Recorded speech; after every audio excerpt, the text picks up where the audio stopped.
Well, that's all until our next news at 9 o'clock.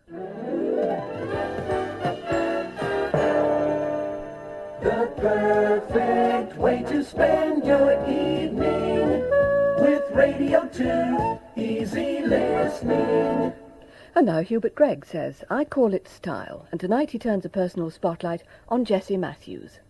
Over my shoulder goes one care, and over my shoulder goes two cares. Why should I cry? It's blue above. I'm free at last, and I'm in love. Over my shoulder goes three cares, and over my shoulder goes four cares. Bye-bye to trouble, it's gone beyond recall, for over my shoulder goes it all. A song is a piece of script. The singer, an actor. Othello doesn't really murder his wife. He hopes you'll think he has. He may even hope you'll be moved to the extent of hurrying home to have a go at yours. When Jessie Matthews sang Over My Shoulder Goes One Care, she hoped that you would be encouraged to follow suit. And over my shoulder goes three cares, and over my shoulder goes four cares. Bye-bye to trouble, it's gone beyond recall, for over my shoulder goes it all. Then Jessie would dance in a carefree manner to underline the words. Once back in the wings, however, she was a private person again, and sad matters were not so easily disposed of. Jessie was 46 when I met her first. I had seen the Gossamer Girl in Evergreen when she was 23, and in many another show and movie. Now she was no longer the slim waif, but she had appeared on the stage of the London Palladium in a charity performance and had been accorded the kind of welcome Lord Bobbs had got for relieving Mafeking. I wasn't present at either event. My father never stopped talking about Lord Bobbs, and now all London was talking about the reception Jessie Matthews had had last night. One theatre manager was sure it was repeatable if Jessie were brought back to the West End in a new show. All she needed was a vehicle. He suggested I construct one. The new wave hadn't yet broken to swamp us with mucky realism, but I had the idea that the public might like a story based on Jessie's own beginnings. The three of us met, the manager, Jessie and I, and outlined my story, in which Jessie was cast as a Cockney woman in her 30s. Actresses always take off 10 years when you see them on stage, in charge of 6 barrows selling fruit in Drury Lane. Jessie was over the moon. The manager approved, and off I went to the south of France to write. I needed a holiday and made this Gauguinche gesture. I hoped I would be as productive.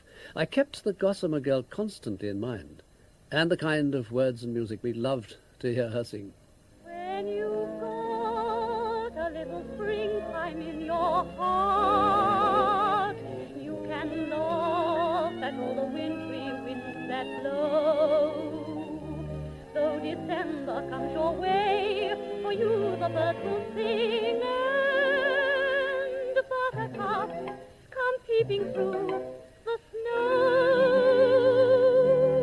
You'll be young, you'll be in love your whole life through, just as young and more in love than at the start.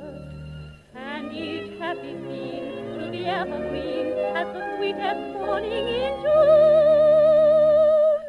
When you've got a little springtime in your heart.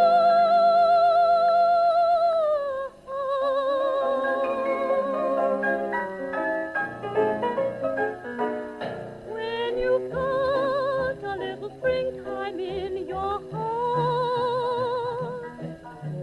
you can laugh at all the wintry winds that blow. Though December comes your way, for you the birds will sing, and buttercups come peeping through the snow.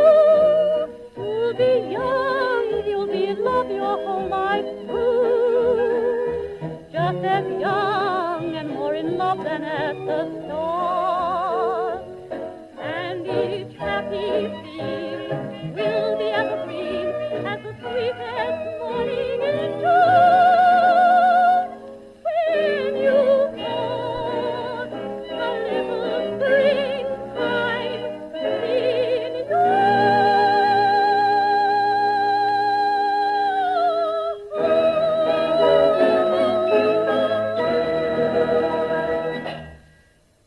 I came back with more than a little springtime in mind. The manager was delighted with my outline script and my 8 or 9 songs.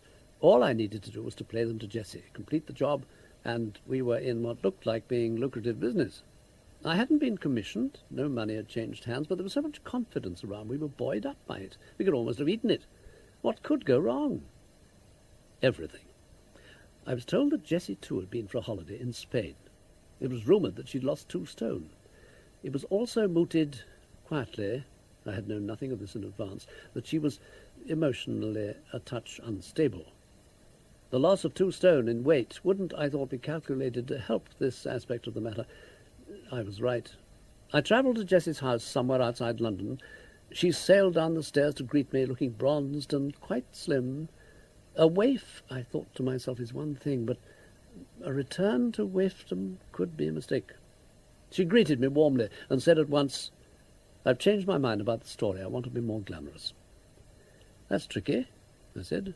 "The show is 2/3 written." "Play me the songs," she said with an explosive enthusiasm. "There's no point if you don't like the story," I said.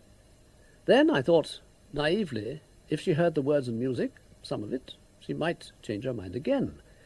I played and sang her the song I'd written for her first entrance, carefully, unashamedly put together to kindle warmth in her public.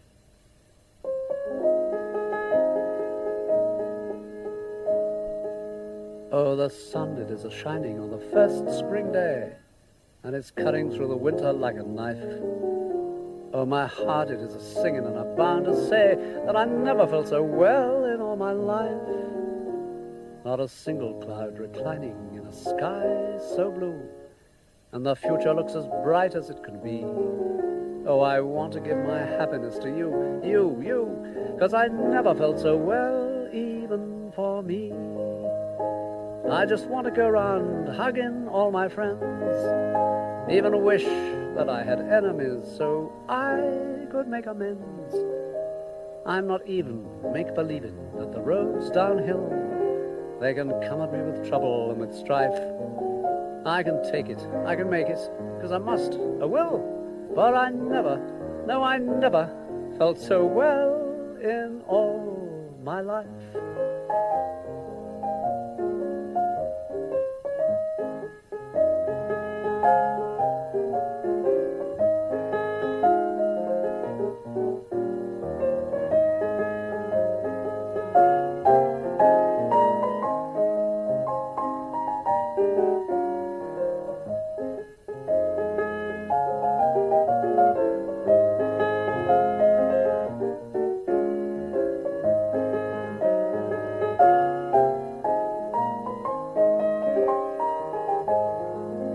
I just want to go round hugging all my friends, even wish that I had enemies so I could make amends. I'm not even make-believing that the road's downhill.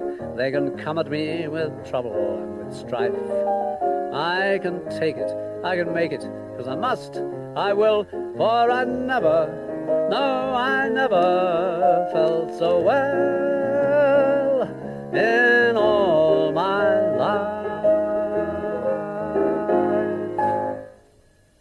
Jessie went mad with delight. "I must direct this show," she announced. "What show?" I asked. Confusion remained. She demanded to hear the whole score. I complied. Song after song was received ecstatically. She wanted to direct, choreograph, everything but act. Since this had been the only thing required, I rose to take my leave. Sadly, because Jessie, for all her holiday, perhaps because of it, was clearly ill. Then she said, "Play some more." I sat down again at the piano, and I don't know why, my fingers strayed about the opening chords of My Heart Stood Still. I don't play that well, unless I'm at a party, and this was no party. She cried with joy, and sang as I had heard her sing when I was a schoolboy. I took one look at you, that's all I meant to do, but then my heart stood still. My feet could step and walk, my lips could move,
Whether Jessie would have made it in a comeback of the kind we had planned will never be known. The public has a long and glowing memory. I think they would have opened their arms to her. But even in comebacks, perhaps more in comebacks than in the first time around, the construction work is grueling. An unknown hoping to make it, a star hoping to make it again, face the same demands. Both need application, stamina. After the opening, a performance has to be sustained. And this, for a person of Jessie's age and psychological background, might have proved the most difficult part of the operation.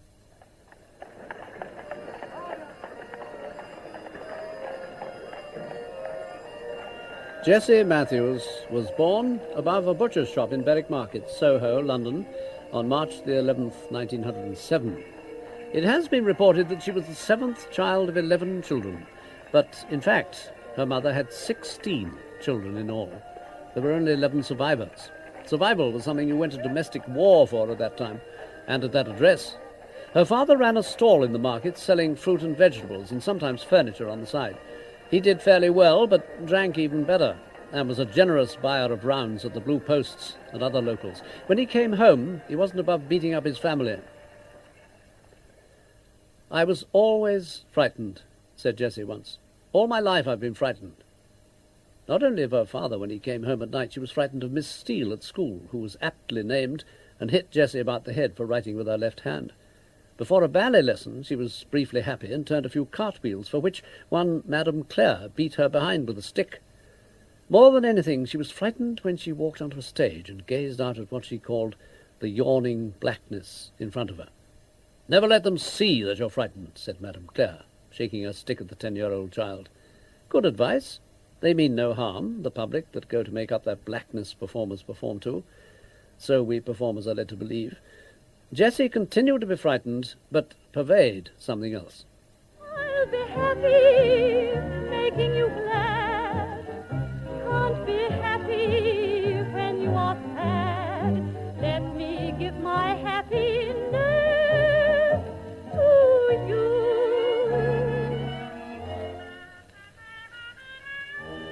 I'll be happy making you glad. Can't be happy when you are sad. Let me give my happiness to you. Please do. All the sunshine here in my heart, take it, keep it, just for a start. Let me give my happiness to you. I can do without it just a little while. I'll be happy when you smile. Don't ever doubt it, we'll win through. Take it from me, please do. I'll be happy making you glad. Can't be happy when you are sad. Let me give my happiness to you. Jessie had a sister, 9 years older, named Rosie. Noel Coward's Mrs. Worthington was what is known as a stage mother. Rosie was a stage sister. Jessie seems to have been Rosie's whole life. Against all odds, including father, she marshalled Jessie to dancing lessons, even taking a job to pay for them. "My sister can do it better," was her constant protest, and it worked. One day at school, Jessie's teacher said, "So you're going to be a dancer on the stage, but you might have to open your mouth, and what's going to happen when all that gored blimey comes out?" Jessie reported this to Rose, who at once enrolled at a girls' club in Argyle Street, where stands the London Palladium, and took elocution lessons. These she passed on to Jessie, who learned to recite a poem. He is dead, the beautiful youth, the heart of honour, the tongue of truth. He is the life and life of us all. She won a certificate. Should have got a medal. Why the hell do you have to go and say lie? At the age of 12, Jessie appeared just in a revival of Bluebell in Fairyland at the Metropolitan Edgware Road. A year later, in 1920, the posters for Dick Whittington at the Kennington Theatre announced that the cast included little Jessie Matthews. Her nose was put out of joint, or tip-tilted. The incident didn't actually give her the much-imitated Jessie Matthews nose, by a cosseted young lady who arrived in a chauffeur-driven car and with a nanny in attendance. Whether she had money in the show is not recorded, but the director rolled out the red carpet, much to Rose's fury. "Jessie's principal dancer," she howled. The director blushed as red as the carpet he'd rolled out. Money had its say, however, and little Alice Marks got a solo. She did it well, not surprisingly. Later she would adopt a Russian name, this was the bizarre fashion of the day, and become known as Alicia Markova. We must be indebted to Rosie in that she didn't cook up a Russian name for Jessie. The matter of the brushing up of her English bears consideration in the light of today's slipshod world in which we are witnessing the twilight of the language. At drama schools in pre-war days, the eradication of what has become affectionately known as the regional accent was of first importance. Our Cockney, our North Country or Welsh, our Scots, had to go. Not away completely. We pushed them to the back of the cupboard so that they were there when needed. We advertised them as adjuncts. Speaks French, dialects, North Country, Scots, etc. But first and foremost, we had to learn to speak English. Not la-di-da English, just straight English, so that we might one day, who knew, play Hamlet. Today, the fashion is to allow the fledgling actor to do his linguistic thing. And quite a thing it can be. Some actors are not above indulging themselves to the point of playing Hamlet without making a change, which leaves you, the audience, in a cleft stick. The fellow, after all, is a prince, albeit a Dane. He is described as the glass of fashion and the mould of form, the observed of all observers. To deliver your to be or not to be in, say, Liverpudlian, is inclined to take the edge off the bard.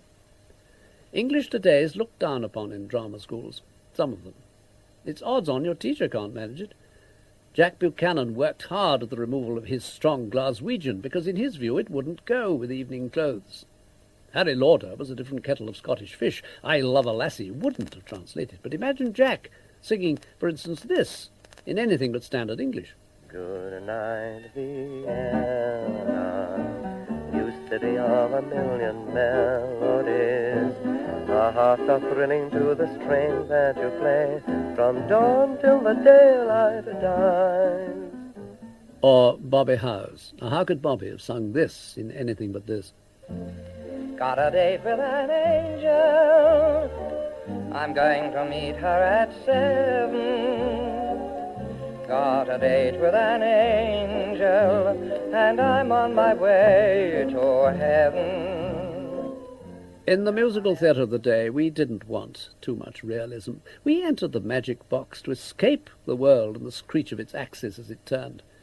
Some may smile, or even laugh at the vocal striving. For me, I find it endearing, even admirable, that our fantasy purveyors took so much trouble, worked so hard to remove the Berwick Market or wherever and keep us firmly in Never Never Land. We liked our Jessie to sound like a duchess, even though we knew the tiara had come straight out of the prop basket. In the gloaming by the fireside, with you I'll be content. In the gloaming by the fireside, every hour will be well spent. We'll see our hopes and dreams, dear, like pictures in the fire, finding in its gleam, dear, our heart's desire. In an armchair by the fireside, just big enough for two, we'll be happy, oh so happy, while we do as lovers do, with no one there to notice a little kiss or two. In that gloaming by the fireside with you. Jessie recited her careful "He is Dead, the Beautiful Youth" for Arthur Rigby, and got the part of Red Riding Hood in Panto at the Kilburn Empire. She was billed, it was probably Rosie's idea, as Jessie Matthews, your favourite dancer. One day, in 1922, she went for an audition for the great Charles B. Cochrane, or Cocky if you knew him, C.B. if you were respectful. The show was the Music Box Review, with songs by Irving Berlin. I did my little audition piece, and C.B. said, "Delightful. You are engaged, my dear." I said, "I don't know so much about that. What are you going to give me to do?" And he said, "You can play one of the little notes in the do-re-mi number." I replied, "Oh, but that's chorus work. I'm used to playing leading parts." And anyway, I said, "I must go home and ask my father first." C.B. said, "You do that and come right back," which I did. And I very condescendingly agreed to accept the part. Jessie got to sing her first song in the West End, all about being a chicken, who finished by recalling a famous Berlin piece, "That's why I wish again I were in Michigan, down on the farm." Charles Cochrane wrote about her. Jessie was an interesting-looking child, with big eyes, a funny little nose, clothes which seemed a bit too large for her. Rosie had made these. Everything had to be on the large side so that you could grow into it. And a huge umbrella. It may have been an ordinary-sized umbrella, but it seemed to dwarf her. The Music Box ran for 3 months, and Cocky lost £8,000. I suppose you'd multiply that by 10 today, at least. Jessie had had lessons from Terry Friedman, who ran the young dancing troupe known as Terry's Juveniles. Terry became a sort of agent for her and put her into films, silent ones, dancing minimally and, according to Jessie, unnoticeably. Finally, she was jostled by Rosie into an audition for a revue to be presented by another famous impresario, André Charlot. She won her place, but at the age of not quite 16, had to enter the harsh, brash, envious, scratchy little world of the chorus. Chorus ladies and ex-chorus ladies may take me to task, but few, I think, would disagree. In fact, I have had it at first hand. The protective Rosie had the dressing-room door slammed in her face. Jessie was on her frightened own.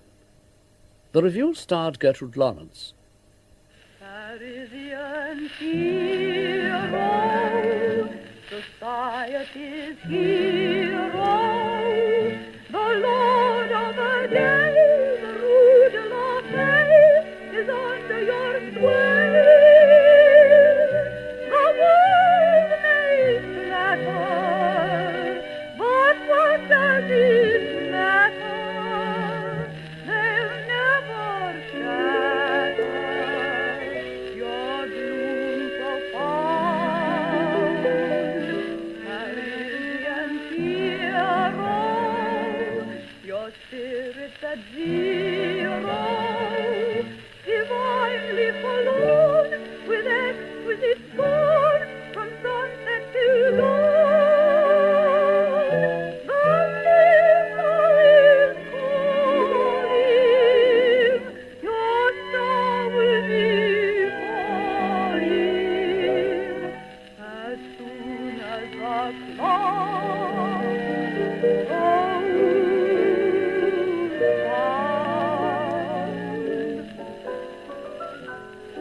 Charlot took the review to America, where Jessie's chorus colleagues continued to make her life hell. She didn't help matters by telling them that she was going to be a star, and they might one day need her to give them a leg up. Perhaps understandably somebody threw something, and Jessie had to make an exit. She haunted the wings, and came to know every word and note of the show. Gertie was taken ill, and her understudy became uppity. Principals should be uppity only seldom, understudies never. Charlot called a question from the stalls. "Who is Miss Lawrence's second understudy?" There wasn't one.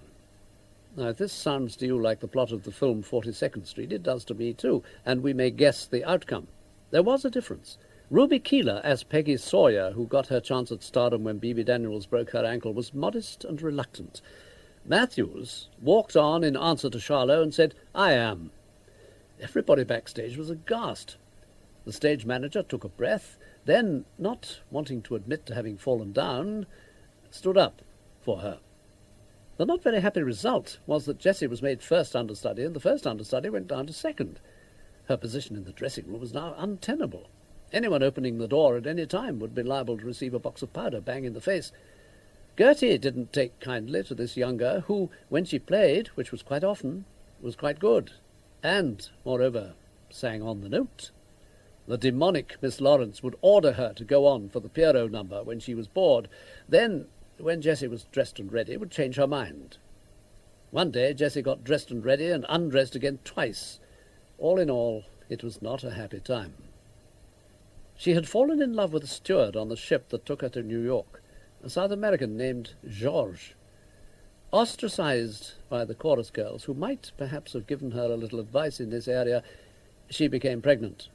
Georges conducted her smartly to a doctor, and at 16 she suffered the pain and bewilderment of a termination. The little waif was learning about life, about restraint. One more kiss, then good night, dear. One more thrill of delight, dear. Through the long night of rest, may my dreams be caressed by the one I love the best. One more kiss, then good night, dear. In your arms, hold me tight, and as long as we live, we'll take and we'll give one more kiss, and then good night. Jessie returned to London to learn that her mother and Rosie had signed her up to Charlot, who said it's time she came down to earth and put her back in the chorus. I'll give her parts when she's ready, he added. He kept his word.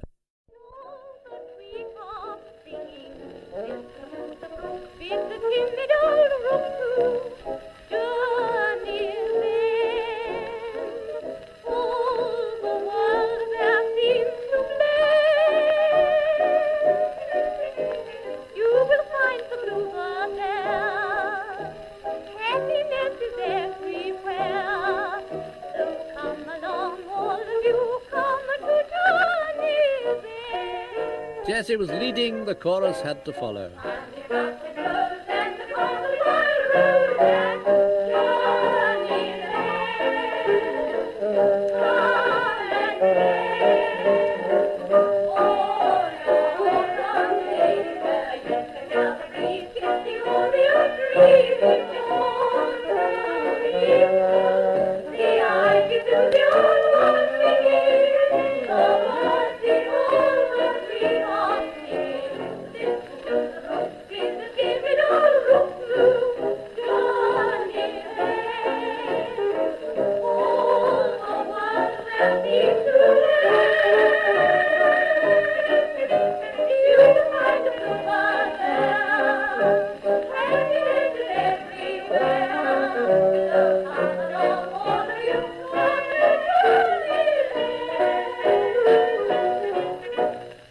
In the company was a young man named Henry Lytton, son of Sir Henry Lytton, the Gilbert and Sullivan star.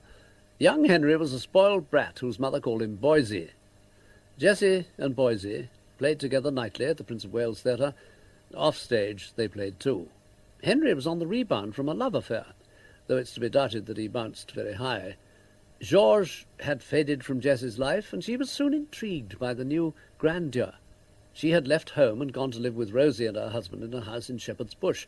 This was a palace compared with William and Mary Yard in Soho, but the Lytton house at Chiswick was Arcadia with maidservants. Normally, mothers want the unattainable for their precious male offspring.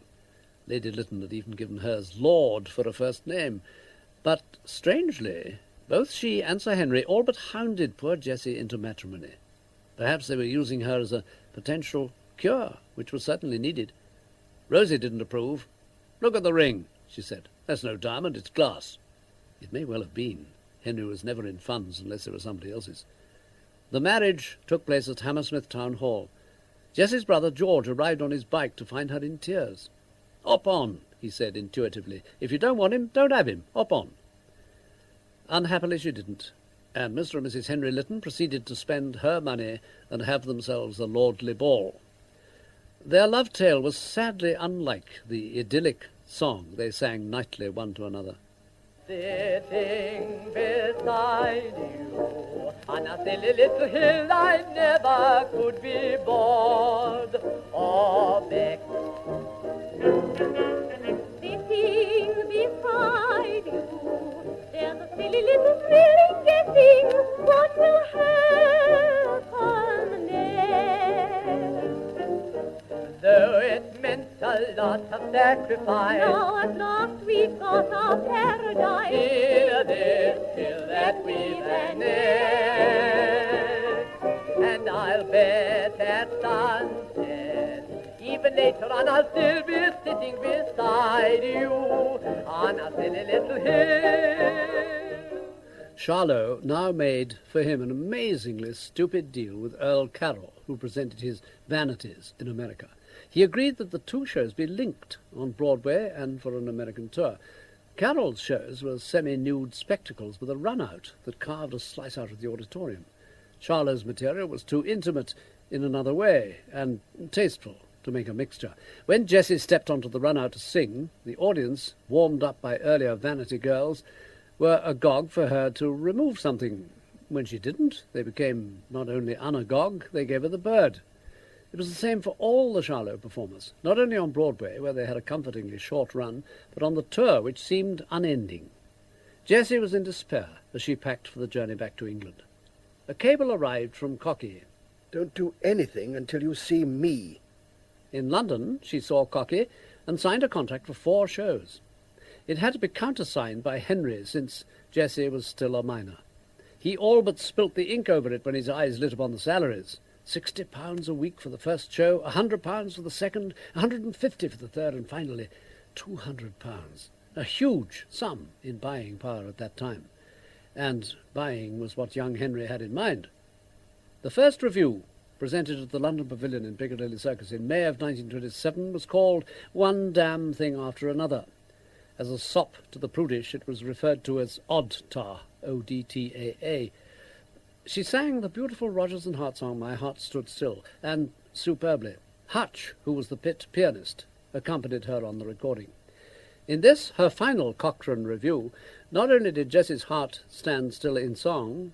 It was in this show that I first met my husband-to-be, Sonny Hale. Sonny was a very brilliant artist, with a great talent for impersonations, but an enormous inferiority complex. I think he was rather overshadowed by his brilliant father, darling Robert Hale, and his elder sister Binnie. I know it took me years to give him self-confidence, and then we became a great team and had a lot of happiness and success working together. Sonny's influence shaped my career and my life, and I found myself losing a lot of my own self-confidence and relying more and more on Sonny's opinion of my work. He, in a way, had replaced my sister Rosie, but whereas Rosie had always patted me on the back, telling me how good I was, Sonny was very critical. In fact, I began to get a very big inferiority complex, as big as Sonny's when we had first met. Sonny Hale was married at that time to one of the brightest stars in the London firmament, Evelyn, or Boo Lay. Propinquity is said to be greater than Allah, and Sonny and Jessie were given little chance for cool thinking. Cochrane cast Jessie with Sonny Hale again in 1928 in the Coward Revue, This Year of Grace. Boo, understandably, was not too pleased with Cocky and turned down his offer to create the leading role in Coward's Bittersweet. She relented later and played the part on Broadway. The new, exciting author of This Year of Grace had written a love song for Sonny and Jessie. He recorded it himself.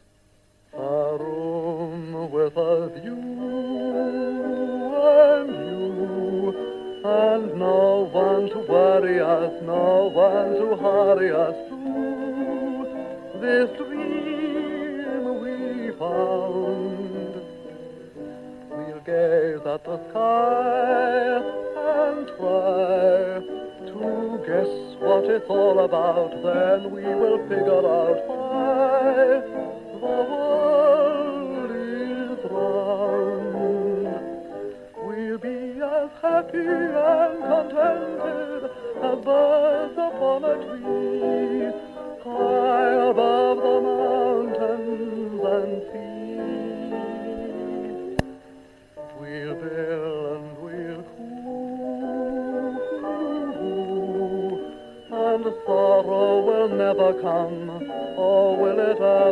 come through. A room with a view. Life with young Henry Lytton was proving impossible and expensive. Jessie asked him for a divorce, and he named a figure. Not keen to haggle in such a matter, she showed him the dressing-room door.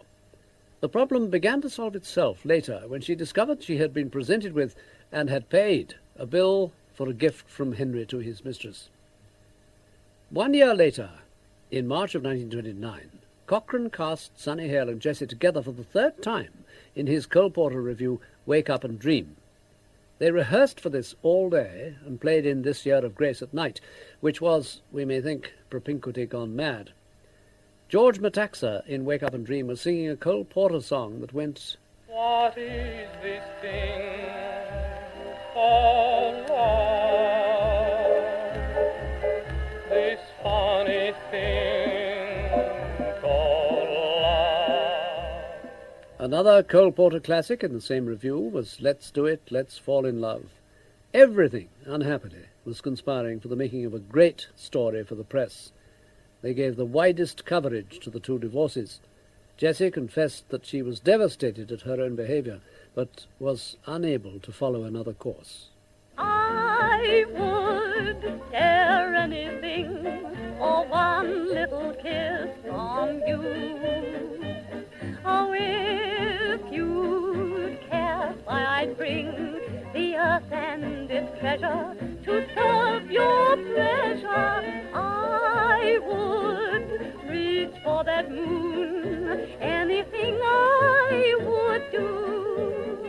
Why, I'd buy you the sun and the stars one by one. Oh, one little kiss from you.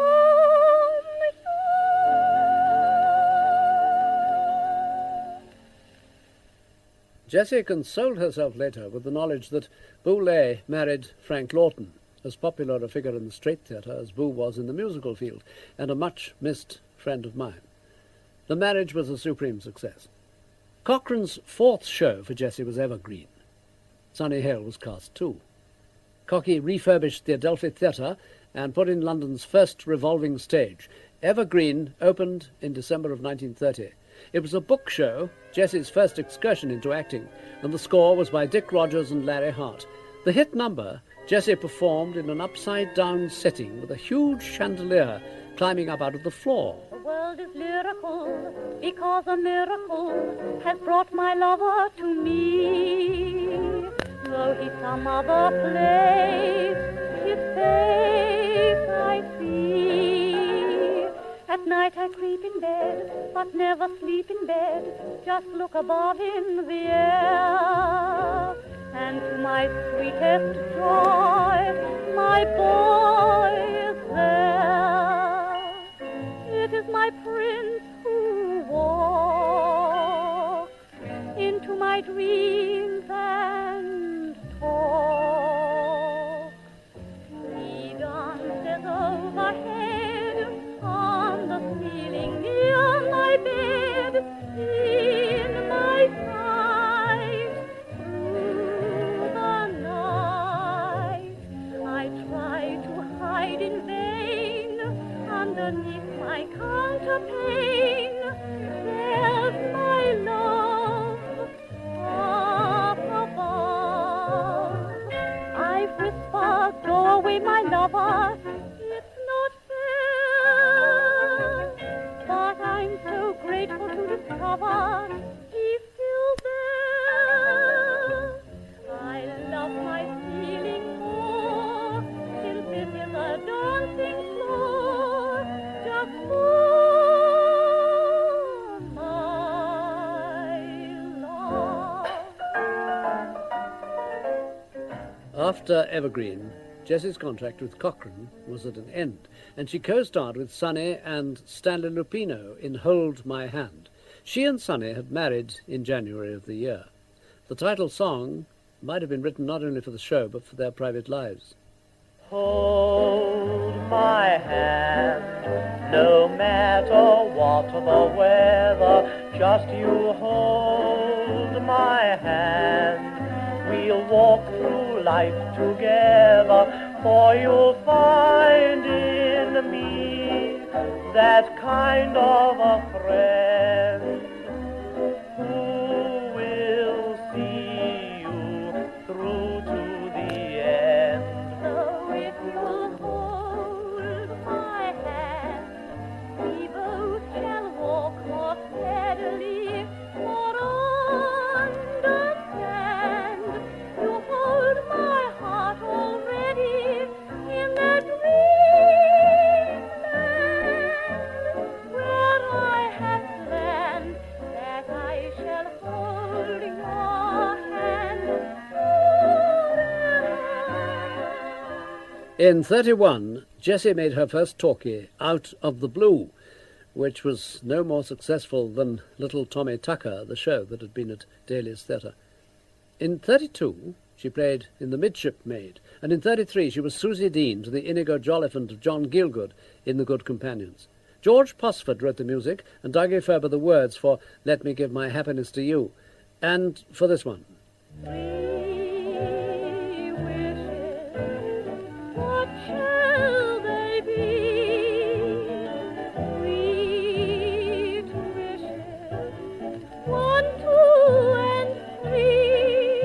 Since I have learned to love you, one has now come true. Won't you learn to love me? Then we'll have 3 wishes, none of them new, just wishes only for you. When someday I'm wearing your ring, 3 wishes will come true. Jessie's performance as Susie Dean was called by the Observer critic C.A. Lejeune an outstanding personal triumph. In Friday the 13th in the same year, she co-starred with Ralph Richardson. In 1934, we saw her in Hitchcock's Waltzes from Vienna, and again, this time with Sunny Hale, in Evergreen. As filming began, she had her first nervous collapse, but was helped out of it by Victor Saville, the director. Dancing on the Ceiling was in the score, but Harry Woods added new songs. When You've Got a Little Springtime in Your Heart, Over My Shoulder, and this rainy piece. Tinkle, tinkle, tinkle, what if the raindrops twinkle? Tie a little bell to your dancing shoes and the sun will shine. Tinkle, tinkle, tinkle, what if the stars don't twinkle? Tie a little bell to your dancing shoes and the stars will shine. When you moan and groan, then trouble hangs around. He runs miles and miles from every happy sound. Tinkle, tinkle, tinkle, what if the raindrops sprinkle? Tie a little bell to your dancing shoes and the sun will shine. After Evergreen, Jessie was seen regularly on the screen. In 1935, in First a Girl.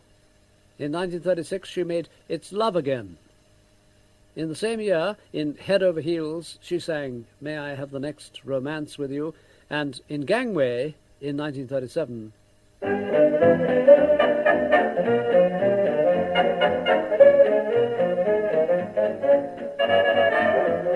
Gangway, I'm shouting gangway. I've got a very extraordinary date with the one I love. Stay there, keep still away there. I've got to hurry, hurry, hurry, so you want just a gentle shout. Can't stop to talk, can't tell you why, can't even walk. I've got to fly. So gangway, I'm shouting gangway. I've got some kisses to deliver to a party that I've kissed before. I'll grab the first cab I meet, coming down the street, and hurry, hurry, hurry to the only one that I adore. I'm in a sort of a sport of a kind of a happy rush to keep a date, and my feet accelerate. The beat of my heart, I wouldn't dare to be even half a minute late.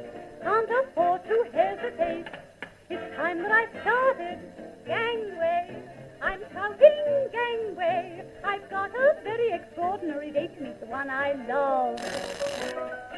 Hey there, please clear the way there. I've got to hurry, hurry, hurry, so you'll pardon just a gentle shove. Can't stop to talk, can't tell you why, can't even walk. I've got to fly through gangway.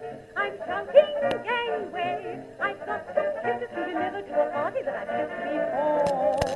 I'll grab the first cab I meet, coming down the street, and hurry, hurry, hurry to the only one that I adore.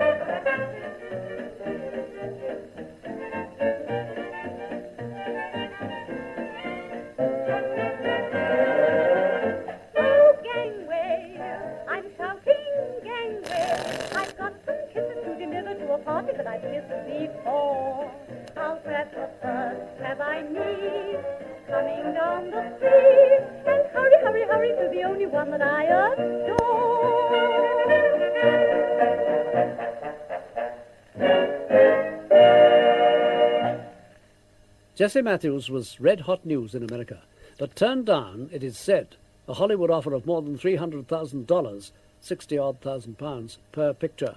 In fact, the British moguls wouldn't let her off the contractual hook. In 1936, she was internationally rated as the 6th biggest box office star in the world. After her came Shirley Temple, Bing Crosby and Gary Cooper. The Radio City Music Hall has a huge cinema where for many years she held the record for box office attendance.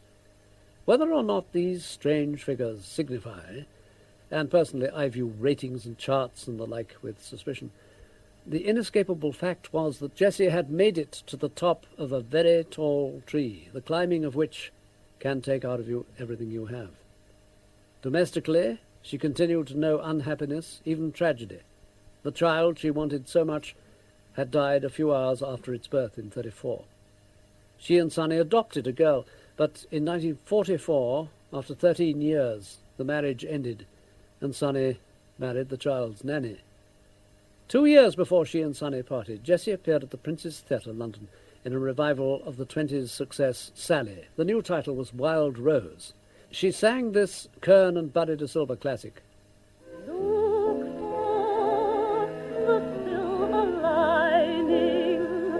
Whenever clouds appear in the blue, remember somewhere the sun is shining, and so the right thing to do is make it shine for you. A heart full of joy and gladness will always vanish sadness and strife. So always look for the silver lining and try to find the sunny side of life. In August of 1945, Jessie married for the third time. Her new husband was an army subaltern named Brian Lewis. Jessie was 38, Brian Lewis 25. The marriage, like her second, lasted 13 years, and again she lost a child. In 1948, she appeared in a review called Made to Measure. The Sunday Times critic Harold Hobson wrote, "She is an accomplished actress. The glory is not gone. It is here, now, at the Cambridge Theatre." I wrote some words and music for a review at the Cambridge called Sauce Tartare. Jessie appeared in that. Then, in 1953, in the annual charity performance Night of 100 Stars, she took the London Palladium by storm, merely walking onto the stage. It was this entrance and its reception that gave a London manager an idea. The rest is, for me, sadly ordinary. which was surely wrong for one who had been so bright a star. I'm no astronomer, but in the natural firmament do stars grow dim?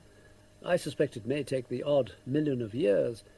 Theatrically, they should never do this. They should shine, shoot, and fade suddenly with the personal Milky Way in their wake. Jessie played Mrs. Dale in the radio series for 6 years. Many a competent actress could have managed this. She toured Australia with success. She began a school of acting there in her own rented home. Marjorie Robertson, who for 3 years had been Jessie's understudy, became Dame Anna Neagle. In 1970, Jessie received the OBE. Her health was a constant worry to her and to all about her. She suffered a series of nervous breakdowns since Evergreen. In the 40s, in America, according to her own claim, she was put into a straitjacket and subjected to forcible feeding. Back in England, when Sunny Hale walked out of the marriage, she found herself once more in a nursing home. She learned from her sister that Sunny was trying to have her committed permanently. At that time, psychiatry was still very much an experimental matter, as indeed it may be today. The simple tranquilizing drugs that can help were not yet available. Would these have been enough? Such privacy as she could preserve as a star had been shattered by scandal. The lass from Berwick Market had learnt not to scream in Cockney, but in taking on gentler accents she had perhaps neglected other lessons like restraint and discretion. Too much linen had been given a too public biological wash. When I travelled that night to play new words and music to her, I knew next to nothing of the story. To me, she was Jessie, the gossamer girl with the floating chiffon, the stylish sky-high kicks, older, a little fuller, but still capable of tugging at the public heart. Over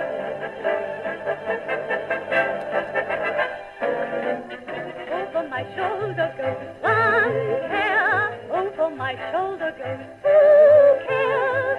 Why should I cry? It's blue above, I'm free at last and I'm in love. Over my shoulder goes three cares, over my shoulder goes four cares. Bye-bye to trouble, it's gone beyond recall, over my shoulder goes it all.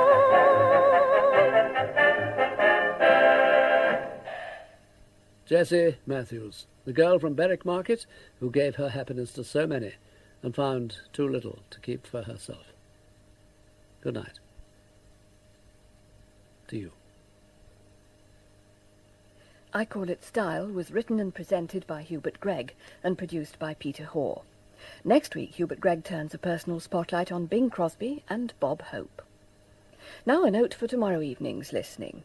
The final of this year's Male Voice Choir of the Year competition takes place on Radio 2 tomorrow evening at 8:30, when presenter Brian Hoey sets the last two of the original 24 entrants on stage against each other. They are the Rose Male Voice Choir from North Wales, they're the present title holders, and the Nelson Aryan Glee Union Male Voice Choir, who are from Nelson in Lancashire. And they were this competition's winners 2 years ago. Should be a fine contest. To hear its outcome, join us tomorrow at 8:30. Radio 2. It's 9 o'clock. Vivian Stewart at the news desk. Princess Michael of Kent arrived at Windsor Castle this evening for a state banquet given by the Queen in honour of the President of Malawi. The Princess is believed to be determined to continue with her official duties in spite of her distress at newspaper revelations that her father was a major in the Nazi SS.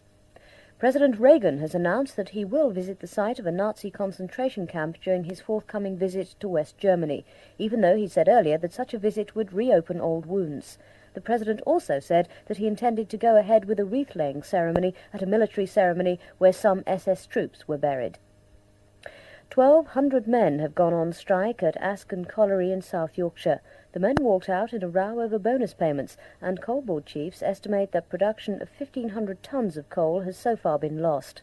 A spokesman said that they couldn't understand the men's action because there haven't yet been any negotiations about new bonuses after the year-long pit strike.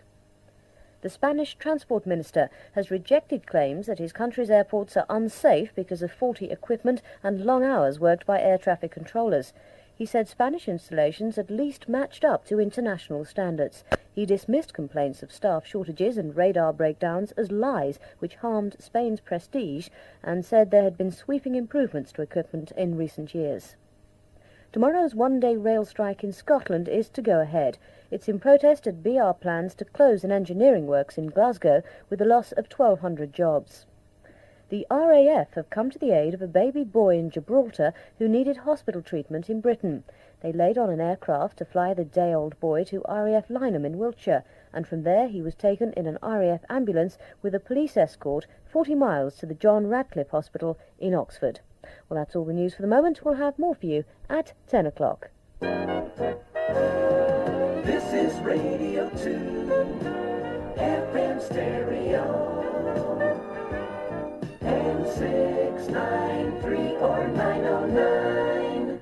And we've a date now with the BBC Radio Orchestra. For the next hour, they demonstrate their versatility, and their music's introduced by Bill Reynolds.